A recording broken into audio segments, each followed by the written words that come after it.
A defesa aduz que na semana que antecedeu o primeiro turno das eleições nacionais, mais precisamente 6 dias antes dela, o magistrado buscou com esse ato influir em nome do judiciário na disputa eleitoral, diz a quase unanimidade do jornalismo especializado. Estou transcrevendo. Além disso, afirma que o juízo aguardou mais de 3 meses da homologação da delação de Antônio Palocci para, na semana do primeiro turno das eleições de 2018, mais precisamente 6 dias antes, determinar de ofício a efetiva juntada aos autos da ação penal X e, por conseguinte, entregar o documento à publicidade.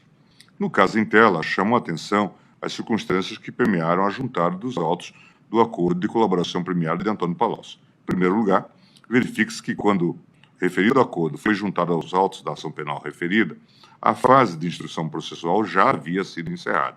o que sugere que os termos do referido acordo sequer estariam aptos a fundamentar a prolação da sentença. Em segundo lugar, verifique-se que o acordo foi juntado aos autos da ação penal cerca de 3 meses após a decisão judicial que o homologara. Essa demora parece ter sido cuidadosamente planejada pelo magistrado para gerar um verdadeiro fato político na semana que antecedia o primeiro turno das eleições presidenciais de 2018. Ressalta-se que, ato contínuo à juntada dos termos do acordo, foi determinado o imediato levantamento de seu sigilo, com a clara finalidade de que fosse dada publicidade às imputações dirigidas ao réu, sem que as circunstâncias narradas no acordo fossem relevantes para a ação penal em andamento, já que, como dito, a fase de instrução processual já havia se encerrado. Em terceiro lugar, chama ainda a atenção o fato de que tanto a juntada do acordo aos autos quanto o levantamento do seu sigilo terem ocorrido por iniciativa do próprio juiz, isto é, sem qualquer provocação do órgão acusatório. Essas circunstâncias, quando examinadas de forma holística, são vetores possivelmente indicativos da quebra da imparcialidade por parte do magistrado, matéria esta que se encontra pendente de apreciação no âmbito do habeas corpus 164-493 da relatoria do ministro Edson Fachin. Para além dos efeitos deste ato no bojo das práticas possivelmente configuradoras da quebra de imparcialidade do magistrado, sob o prisma da avaliação estrita da licitude da juntada do acordo aos autos da ação penal, contudo, resta claro que as circunstâncias que permeiam a juntada do acordo de colaboração de Antônio Palocci, no 6º dia anterior à realização do primeiro turno das eleições presidenciais de 2018, não deixam dúvidas de que o ato judicial encontra-se acoimado de grave e irreparável ilicitude. Ainda que se pudesse invocar, em tese,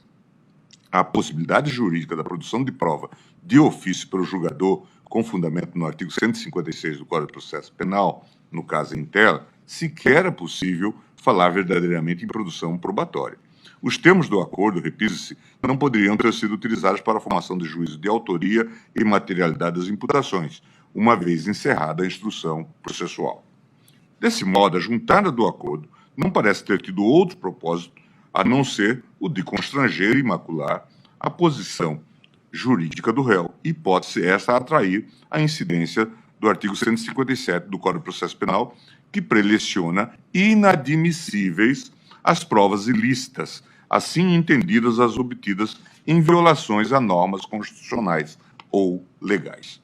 Destaca-se ainda que a ordenação ex officio do ato judicial impugnado, quando associada às características particularíssimas do caso concreto, suscitam ainda uma preocupação com uma eventual violação ao princípio acusatório. Nunca é demais lembrar que o processo penal pressupõe a separação para pessoas distintas das funções de investigar, acusar e julgar. No ponto, a doutrina conclui que, em definitivo, o sistema inquisitório foi desacreditado, principalmente por incidir em um erro psicológico, crer que uma mesma pessoa possa exercer funções tão antagônicas como investigar, acusar, defender e julgar. Estou citando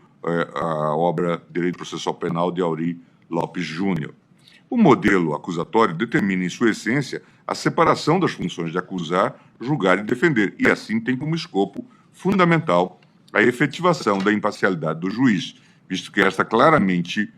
é claramente violada em um cenário de julgamento inquisitivo. O modelo acusatório é um sistema de garantia da imparcialidade do julgador e de uma decisão justa. Estou citando Gilberto Tumes, Sistemas Processuais Penais. Assim, com essas considerações, pedindo todas as respeitosas vênias ao eminente relator, ministro Fachin, acompanha a divergência aberta pelo eminente ministro Ricardo Lewandowski, e, diante do exposto, conheço parcialmente deste recurso e, na parte conhecida, dou parcial provimento a fim de, demonstrado o constrangimento ilegal imposto ao paciente nos termos da fundamentação explicitada, conceder a ordem para determinar o desentranhamento do termo de colaboração 01 de Antônio Palocci Filho dos autos da ação referida. É como voto e proclamo o resultado, provido o agravo regimental, no habeas corpus, portanto, concedida a ordem nos termos do voto do ministro Lewandowski, vencido o eminente ministro relator. E, encerrada a pauta de hoje, senhores ministros, eu declaro encerrada a nossa sessão, agradecendo a presença de todos, do Ministério Público e também dos advogados.